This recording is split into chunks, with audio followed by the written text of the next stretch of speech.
Hey, everyone. Welcome to Unique Ways with Thomas Gerard, an audio podcast. We've got a really great guest today. She is a Malaysian-born and Canadian conceptual artist based in Vancouver. Her works incorporate the artistic styles of neo-conceptual art, minimalism, and environmental art, and is concerned with the significance of everyday actions, familiar objects, and common places. Among her published books are Germaine Koh works. Please join me in welcoming Germaine Koh. Welcome. Hi, Thomas. Thanks for having me. Glad to. You ready for 20 questions? Sure. Okay, Here we go. Number one, tell me a little bit more about yourself. What do you do? Okay. The short answer to that is I'm an artist. But the short answer immediately raises further questions like what kind of artist are you? So I do a lot of my work ranges really very widely in terms of media. So it can include architectural interventions. It can include things along the lines of street theater. It includes performance. It includes objects, sometimes very long process-based works, electronic installations and interactive kinetic pieces that I generally try to build myself. So that's a really wide range, which is the reason that I try to frame what I do in terms of the kind of underlying principles and values that drive all of that, or that connect all of that together. And the way that I've started describing it is that the work I do is concerned with all kinds of different systems and the ways that those systems, be they social systems, natural systems, technological, or communication systems, how those different systems react or relate to each other or interact with each other.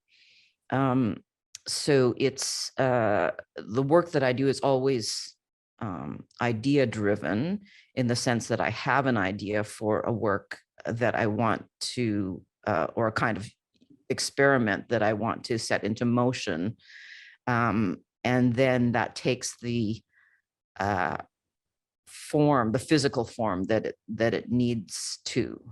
So it's always starting off with observations or of details or patterns in the world at large, and trying to think of productive ways to bring those into relationship.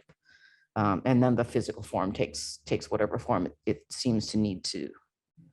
Does that, that may still be difficult to picture, but those are the kinds of principles that I work with. Yeah, no, that's great. I was watching some of your YouTube interviews and you were talking about how you're an artist, but you can't just say that you're a painter or something as simply as that, because you work across so many mediums.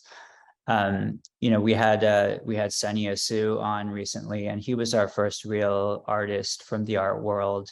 And he had very frank, straightforward answers for a lot of the questions, but I feel like yours are a little bit more complex.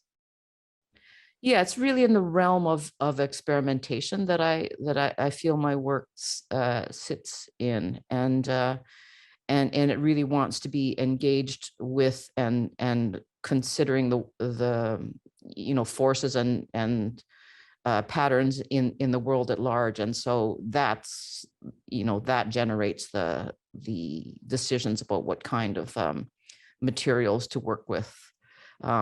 And a lot of my work is also open-ended because it takes something like they're kind of conceived as experiments without a known, without a predictable endpoint. Could be that I end up with a painting, but that's quite rare. So I can give maybe it helps to give a couple examples. Yeah. So for example, I've done a lot of work, or done a whole series of works in which I introduce kind of machines into architectural settings. So for example, there's a turnstile at the entrance of a room, and that is turning in relation to the speed of the wind outside. So it's somehow bringing the way that we move within our architectural spaces into line with the natural forces outside.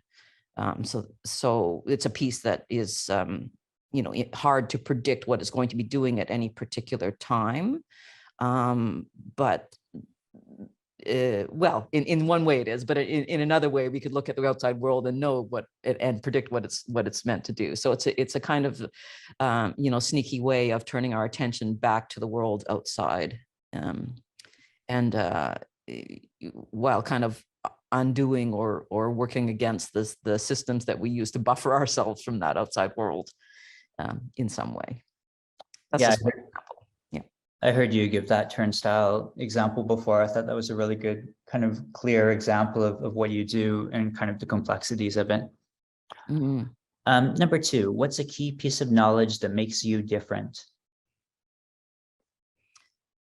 Okay, so here's where the way that I work, not in any particular discipline, means that I'm not actually an expert or a specialist in anything. I mean, the only thing that I actually was trained in was painting, but I very rarely do that. So there's not really any single piece of knowledge or a single set of a single body of knowledge that I have, but what I do have is a really varied set of skills that I'm reasonably well trained or informed about. So I'm able to at least minimally operate in a lot of different fields, ranging from electronics production to construction to sewing to and a lot of different kinds of fields, and I feel like what I do specialize in is somehow acting as a translator or an interpreter between those different fields.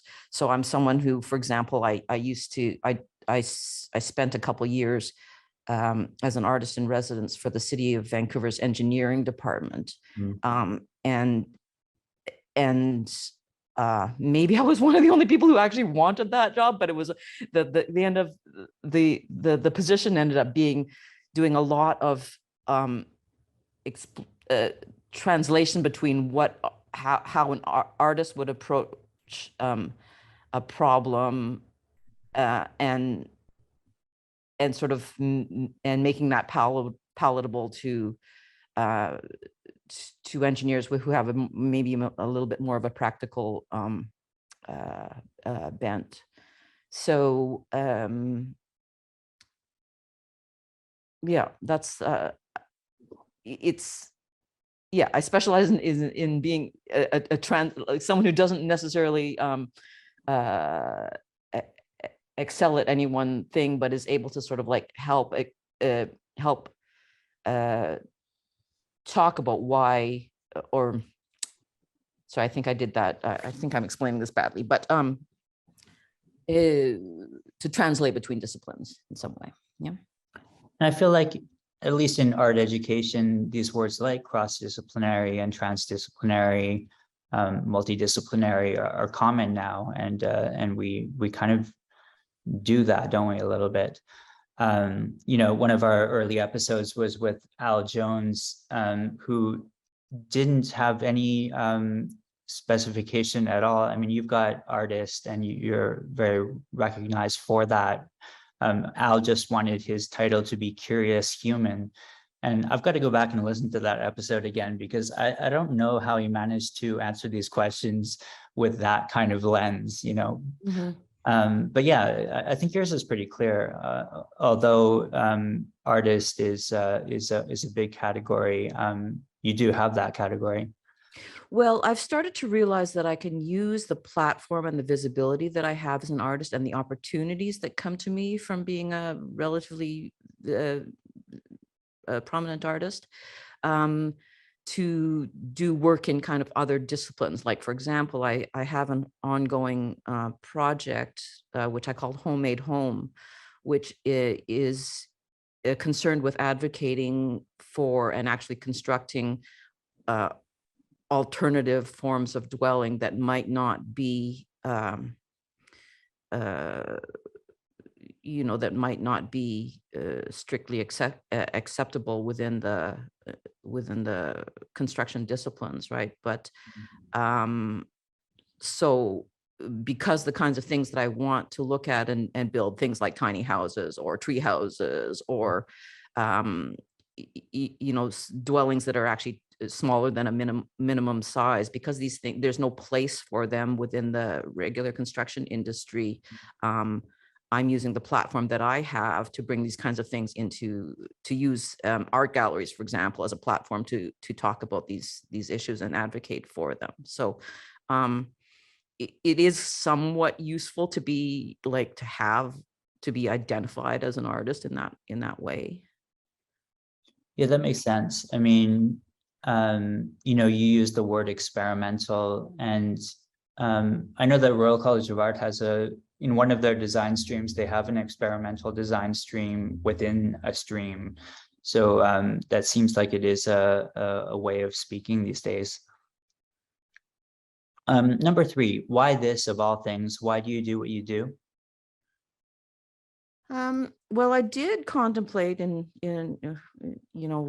as I was leaving high school and deciding what kind of program to enroll in. There was a lot of different possibilities that came to my mind, including, architecture, law, going into sports performance and things like that. But I figured out pretty early that art in quotation marks was one of those disciplines where I could actually pursue a lot of different areas of interest.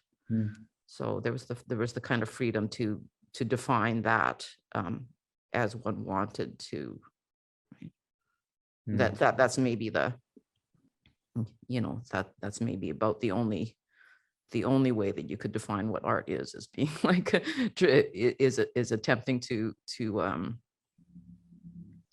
come up with something original and something novel, right? Interesting. Okay. Yeah. Number 4, what does your future look like? Well, I've been thinking about this a lot because I just turned 55 last week.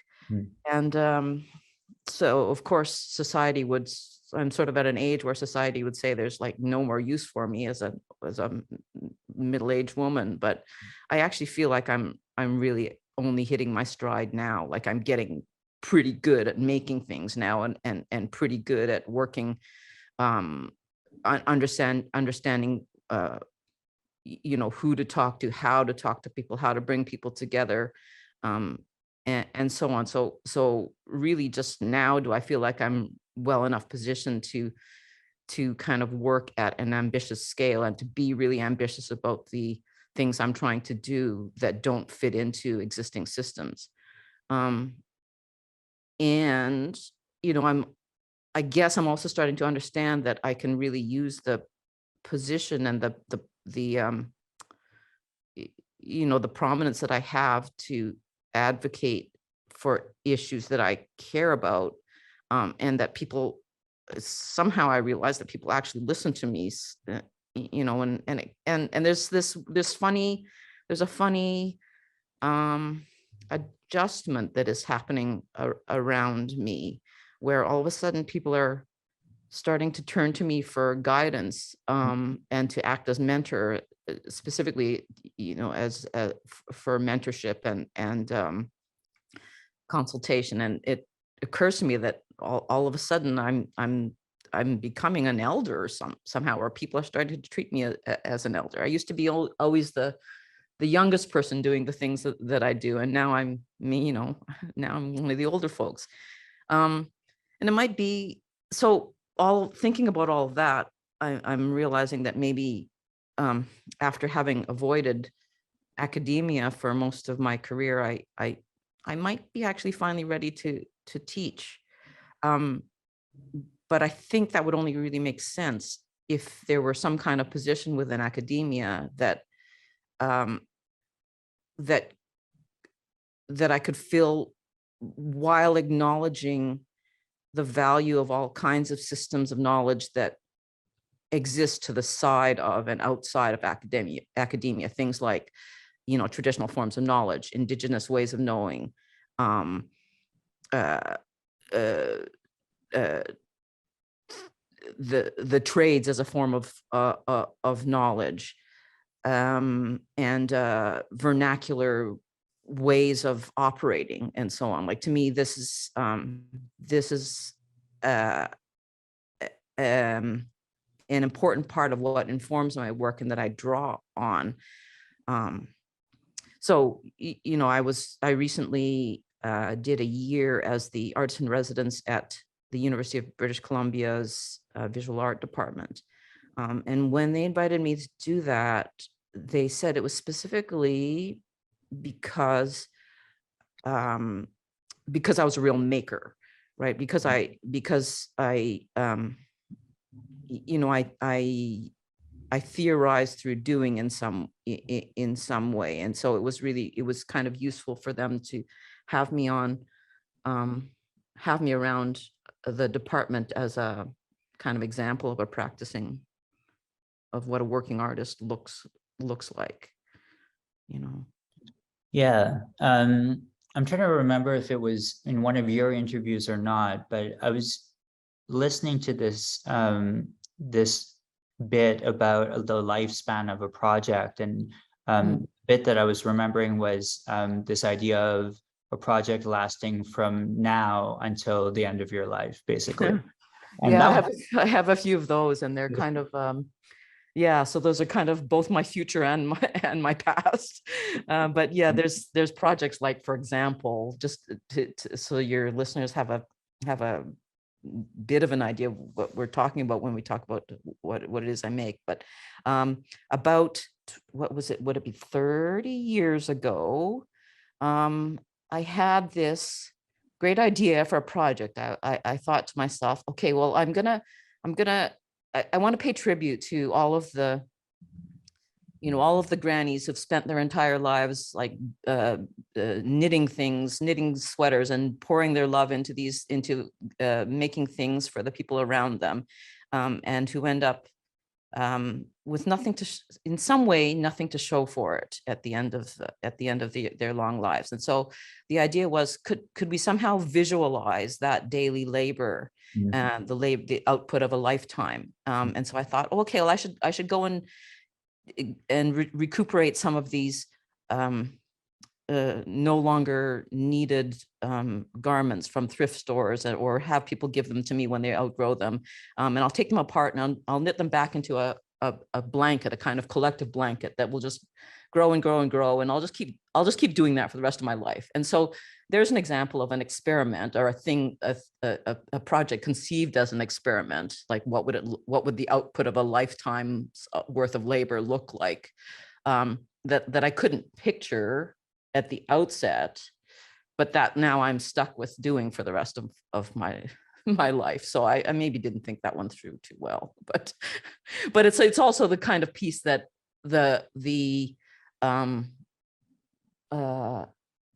that somehow that its principles require me to continue doing it. So there's a few of those, unfortunately. That's cool. Because I have a design background, a lot of our guests have been from the design world. And in design, we do passion projects. A lot of the time, that's what we call them. I feel like a lot of your projects look like passion projects, but you're in an art context, so maybe it's different. Yeah,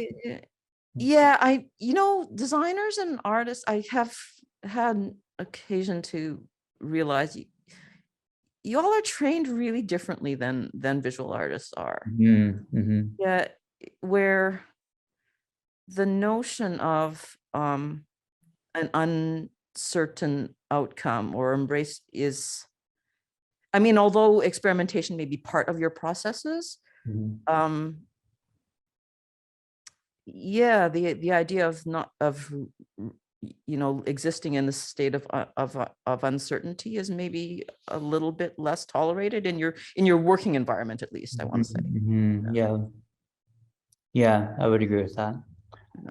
Number 5 is a question that I think is unique to this podcast. It's let's talk about location. How does the notion of place play into what you do? Well, I have an interesting, yes, I have thoughts about place. I was actually nomadic for a few years. Mostly just that was a consequence of work, traveling from project to project, and at some point it didn't make sense to have an apartment. So I existed in that state for a while. But my sense of place is complicated by the fact that I'm a first generation immigrant. My family moved from Malaysia when I was not yet 2. And then I grew up in a series of small towns. I spent most of my childhood in one small town that was a conservative farming community, in which me and my visibly racialized family was made to feel every day othered and out of place, at the same time as wanting desperately to be integrated and belong.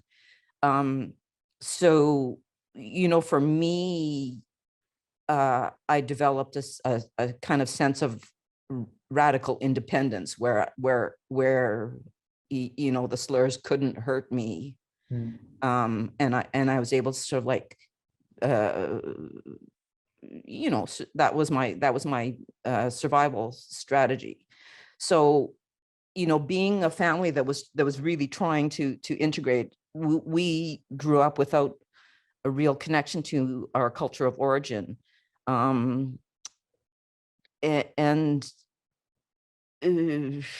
I was kind of grew up in this in-between state, with a kind of sense of self that had more to do with not belonging than anything. And it was only really later that I realized that my family's experiences fit into some larger patterns, of immigration. For example, there was a lot of immigration from Asia towards the late 60s when the Canada relaxed some of the restrictions against immigration that had been in place. So it's only really later that I realized that I was only one of a whole bunch of folks that were living similar experiences to me.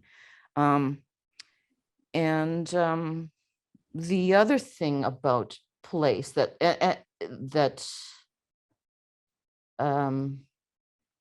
is maybe remarkable is that it was only as an adult that my dad really started to talk to us about the fact that his people, the Hakka people, are actually nomadic, or known as kind of migrant people. And it was only really then that was the first like positive cultural identification I think that I've ever really had. Like I know what that feels like, or I can relate to that. So it was only really in my 40s where I decided to set down roots here on the West Coast. And now I'm doing these sort of like homesteading experiments and doing some building on some property here. So I guess only now is it that I can feel like I'm located in a place willingly. I love that you use the word nomadic. In a few questions from now, we'll be talking about what it means to be a digital nomad. So it's going to be a nice segue. Number 6, if you had to start from scratch, what advice would you give your former younger self? Yeah. So, I mean, I think I already mentioned that I spent a lot of energy trying to fit in and trying to assimilate to a culture that if I were thinking about it more critically, I would not have had any interest in assimilating too, right? So, I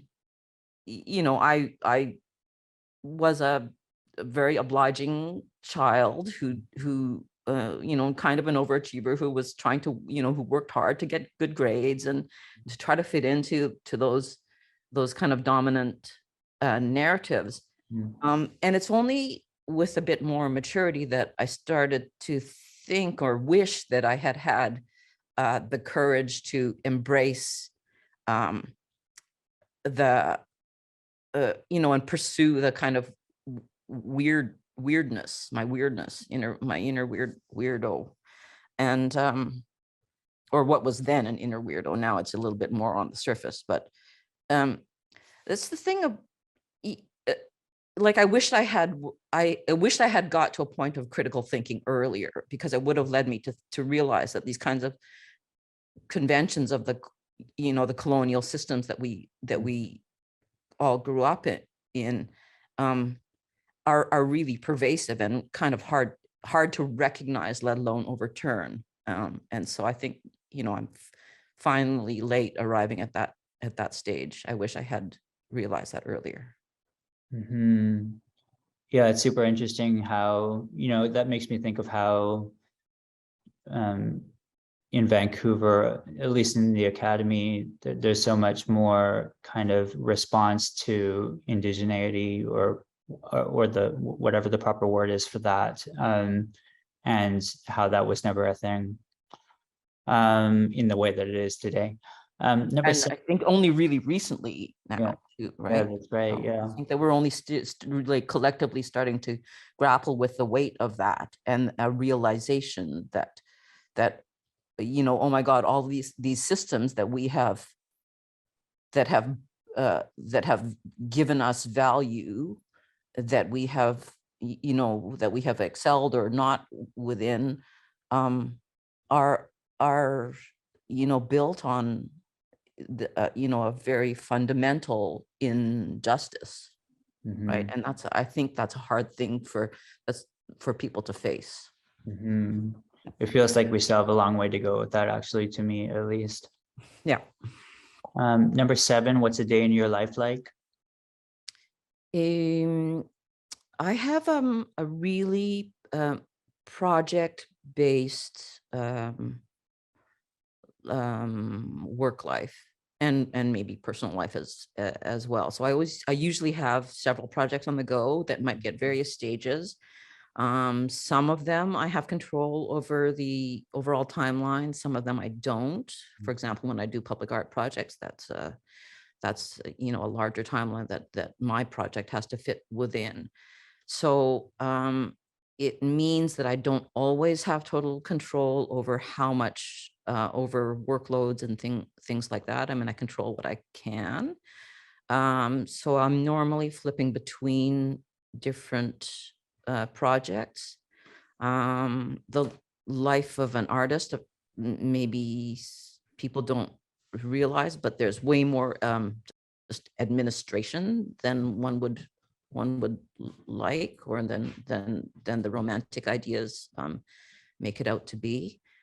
So yeah, so a lot of my days are flipping between computer work and then trying to get some work done in the studio. But the best days are ones in which I can actually concentrate on a single task. And I know that one of your previous guests, Garnet Hertz, was talking about monotasking. And that's my dream. Oh my God, to be able to get in the flow and actually just focus on a thing for a day is a dreamy state. It doesn't always work that way. That's great. And I know that you've kind of been in the public art area, and you're talking about the administrative aspect, and the more that my dad's a art world photographer, and I know that there's a huge part of that isn't the making. And when I think of public art, I think, wow, there must be a huge part that isn't making. You must have fully administrative days. But I do wonder about that. And, to satisfy my personal curiosity, I would ask, what is a day like for you that would involve kind of specifically working on a public art project? So I might be a little bit unusual in terms of people who do public art, in that I try to do a lot of it, as much of it myself as I can, or keep as much of the production within my studio as I can. And the public art piece that I most recently finished, which was for the Topaz Skate Park in Victoria, BC, I actually did literally build it's an interactive piece that has it's for let's call them sculptures that are kind of like street lamps that have sprung to life in an organic way, but those organic shapes are actually related to some of the traditional food plants in that grow in the particular ecosystems that of this park. And those are the bulbs of those plants have integrated LEDs, and the LEDs are tied to sensors in the skate park, which are responding to the movements of the skaters. And so I literally built those electronics myself, which is kind of it is pretty unusual in the world of public art. Mostly people farm out the fabrication aspects to fabricators. I do have a metal fabricator that I like to work with, and that has become a collaborator and a friend. And so we are able to kind of have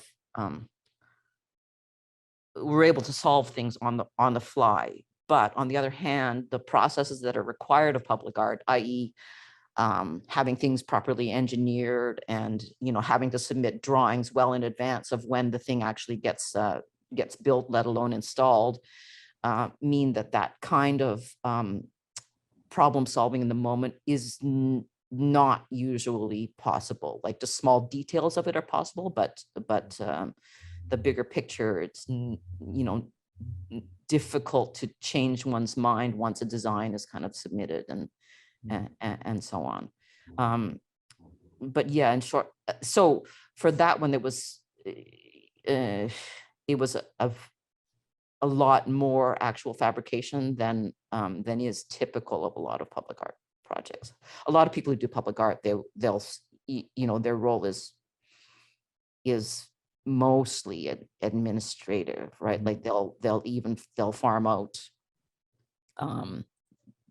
drawings to other folks. They'll farm out the fabrication to other folks. They won't be involved in installation. Like in this case, it was me and a small crew that were actually there installing the thing in the skate park, and then strapping on our roller skates and testing it out and so on. So, but I mean, that's what I care about, and so I try to find ways to build that into my process. It's a bit of a riskier way to operate as an artist like that than to just have other probably more qualified people do those things. Yeah, that's great that you brought up Garnett. He's doing skate park work. Yeah. Skate park work. I can never say that properly. Mhm. He's doing work around skate parks right now as well. I don't know if he's working in a design context or not, but it seems like just kind of at the end of the day, he kind of goes down to the skate park. I don't know, I don't know what it is to be an artist exactly. So I don't know how that would work for you. And I don't know if there's a research portion or how all of it comes together, but it all sounds kind of magical to me. Well, yeah, like, I mean, I feel like someone like Garnett is doing, he's using that as an outlet for the kind of the DIY urges and the ability to react in a more immediate way than for example, a design project usually does, right? Like this, it's a little bit harder to be improvisational when working in a public art thing. But I felt like it was worth doing for this skate park project because skating is such a DIY activity, Mm. right? Like it goes hand in hand with kind of experimenting, trying things, iterating until you get the thing, and that's really like a part of the creative process, which I hope we have some chance to talk about with some of your next questions. Yeah. Great. Yeah, great. Okay. Number 8, lifelong learning is a popular topic. How do you stay up to date? Okay, here's where we can talk about DIY. So the idea of lifelong learning, is a principle that I very much embrace. Like, to me, there's no better feeling than to feel oneself learning, than learning new skills. Like, it's so, it's to such an extent that I've personally sought out extra training outside the academy and inside. So, for example, I've taken language courses for fun. I've hired a engineer friend to tutor me in electronic fabrication. I've jumped into new sports in my 40s. I took up roller derby. I've taken beekeeping courses. I've even, gone through formal training in the sense of, I got a part-time diploma in building construction technology when I realized that I actually did need to be able to speak with people in the construction industry with a sense of with a good body of knowledge. So, and I've also done a lot of learning over the shoulders of the people that I hire, the experts that I do have to hire. So,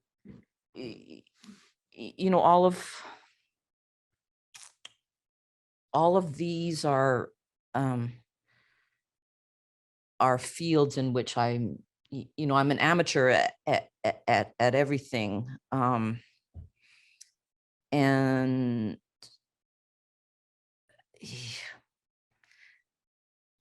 I to such an extent that I've done things like start up another ongoing art project that is specifically focused on what I would on experiential learning and play as a form of creative practice. So there's a couple of terms that are maybe related to the notion of lifelong learning. One of them is experiential learning, and the other is neuroplasticity, the notion that learning actually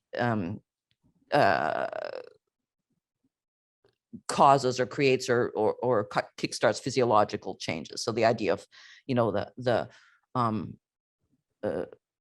mind-body connection, and the idea of a healthy mind and a healthy body, and so on. So these notions, this family of ideas about learning came together in my conceiving of this project, which is still ongoing now and then, called League, which is a project that is that focuses on play as a form of creative practice, and creative problem solving. So the premise of it is that we have these community gatherings that are open to everybody, in which we invent new games and sports, and they're really interesting to observe and participate in, of course. And one of the great things that happens is that we get to see people start to strategize, start to build a thing together, and to iterate a thing, and you see people building new skills and new strategies for a thing that didn't exist before we even started this event. So it's like it's learning in action. It's really wonderful to experience. So That's great. It makes me think of hackathons. I don't know if I don't know if they have the same kind of there's probably not a kind of a term for it, I guess, for what you're talking about, but I can start to imagine it. Yeah, great. Okay, number 9, what tools do you use? Are you a digital nomad? Well, here's one where I can literally say I was doing this before it was cool, in the sense that, uh, the pandemic has forced everyone else to work in the way that I have been for like the past 20 years. So I left my last regular job in 1999. Mhm. And that was a job as an assistant curator at the National Gallery of Canada. And so everyone, of course, thought I was crazy to do that. Mm, But in any case, I did that in order to become a full-time artist. mm, And since that time, I've figured out how to work essentially wherever me and my laptop are. mm, So the most valuable tools that I have are my laptop mm, and my vehicle, mm, um, which in turn is, I have to say, is essentially a rolling toolbox mm, that I could live out of, but which mostly contains a set of construction tools that I've used to now, at this point, I've built a couple tiny houses and a number of public art pieces using, just the tools in the back of my van. So mm. uh, that's it. That's a very expanded idea of a tool, but yeah. That's very cool. I mean, these days we have entrepreneurs who have a laptop and a bag and that's it. But you go a bit further, the ability to build a house is pretty cool, actually. It Um, is. Yeah. It's a lot number of 10, power. yeah, number 10, halfway here. So how do you deal with work-life balance?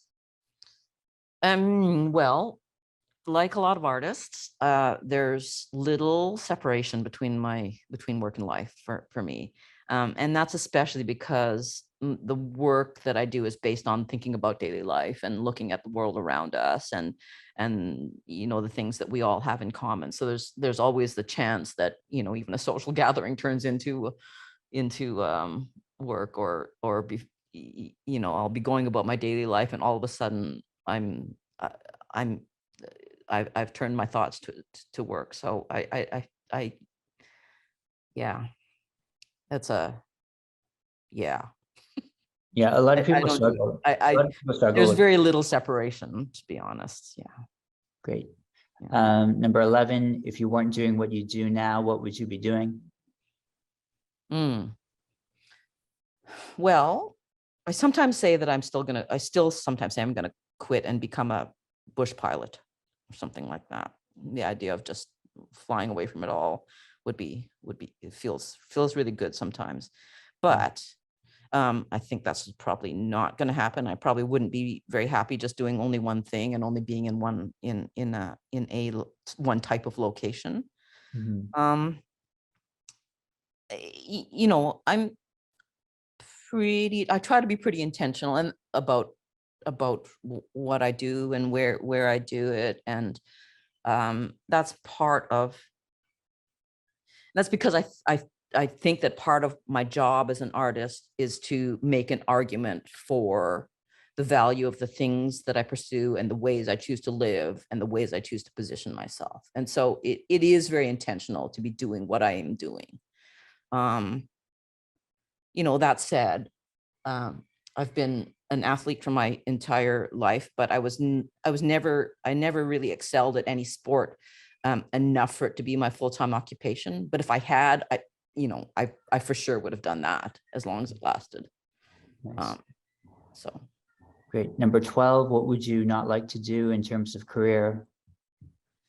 um, well, the thing is, I can handle doing a lot of things, but there's very few of them that I would like to do exclusively.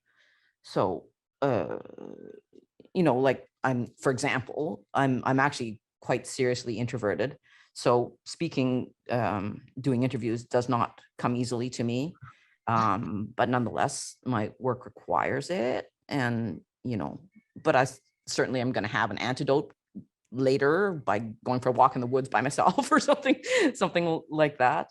Um, and I think that leads us to thinking about the situation that we're in collectively now, coming out of 2 years of pandemic, and all of us having an inkling that, sure, we're willing to work even at jobs that we don't like, but so many of us, our lives would be better if we didn't work as much, or if we had a better balance between our lives, right? So I can do a lot of things in moderation, or I'm willing to put up with a lot of things in moderation that I'm not particularly interested in doing. Sometimes I've been called an introverted public speaker, and I feel like those two things are kind of polar opposites. It's quite hard to do. Yeah. I'm a functional introvert. Yeah. Yeah. Number 13, what's your favorite word, quote, or sentence? There's a couple things that I have adopted as kind of mottos, and that might, on the face of it, seem contradictory, but I think they both suggest a kind of opening of the mundane onto the collective. So one of them is, and maybe people will roll their eyes at this, I'm not sure, but because it's a phrase that's been used, I think, in a lot of business circles and like motivational posters and stuff, maybe with originally a source in Buddhism, maybe not, but the phrase is, the way you do anything is the way you do everything. And to me, which I understand to mean that the kind of values that are embedded in our everyday actions and the ways we choose to interact with the world and with other people are this, those very same ones are the ones that structure our lives. And another way of saying it is that whatever you do well, it is however humble that might be, is noble. So that's sort of like one principle that I try to live by. And then the other one that I like is that I've sort of adopted as a slogan is it's a few lines from almost the very end of Walt Whitman's epic poem, Song of Myself, where he writes, do I contradict myself? Very well then, I contradict myself. And then he says, I am large, I contain multitudes. And I really like that as the culmination of this, I mean, it is a kind of an epic poem where that is kind of like a catalog of the daily world and preoccupations, but turning on to universal patterns. And so those particular lines and the willingness that they express to embrace the uncertainty of how things relate to each other, and a kind of like acceptance of the massiveness of it all, is a kind of idea that guides me, the willingness to sort of live in uncertainty like that. Yeah. I like that. Yeah. What's your least favorite word, quote, or sentence? Oh, yeah, that one's easy for me. That's think outside the box, which is a phrase that I cringe every time I hear it, because it's such a cliched way of trying to suggest creativity. And it's so hackneyed, and it only ever seems to be used in situations or by people who don't actually want to deal with the unruliness and the messiness and the uncertainty and the risk that comes with coming up with radically new solutions. So almost only ever hear that from people who don't actually want you to say the risky thing that comes to mind, right? 15, if you had to pick one word to describe yourself, what would you choose? I think versatility is a sense, or versatile. I think that above all else, it's like being able to call on different skill sets is a pretty central to my sense of self. Yeah. 16, what keeps you up at night? Well, there's of course the kind of to-do list that that hangs out in my head all the time. There's various injuries that keep me from being able to relax. So those are the kind of like mundane things. And then there's like the more existential things like climate change and that question of decolonization that I meant. And these are like things that are like fundamentally uneasy for me, because to me, whereas I said that the best feeling in the world is learning, like to me, the worst feeling in the world is a sense of guilt, like in a sense that, and that plays into these questions of, of climate change and of colonization, because it's like, I feel this sense that we are collectively responsible for these massive systems that shape the world around us, and that we have to find a way beyond. And it seems so improbable and desperate sometimes that we're going to find a solution, a collective solution to these things. That yeah, I mean, that's the underlying unease that keeps me up at night, things like that.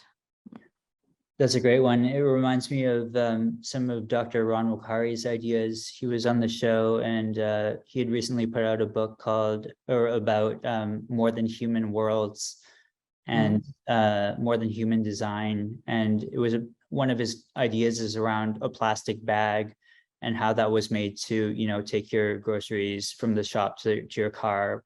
And then he showed kind of the aftermath and the effect of plastic bags on nature, and how we actually design that as well, knowingly or not knowingly. Yeah, definitely something to keep us up. Final stretch here, number 17. What's a dream you're chasing? So I've mentioned the construction project, Homemade Home, that I'm involved with, and I feel like I'm trying, in which I'm trying to make an argument for creating space for DIY and alternative forms of building. And I'm trying to find ways for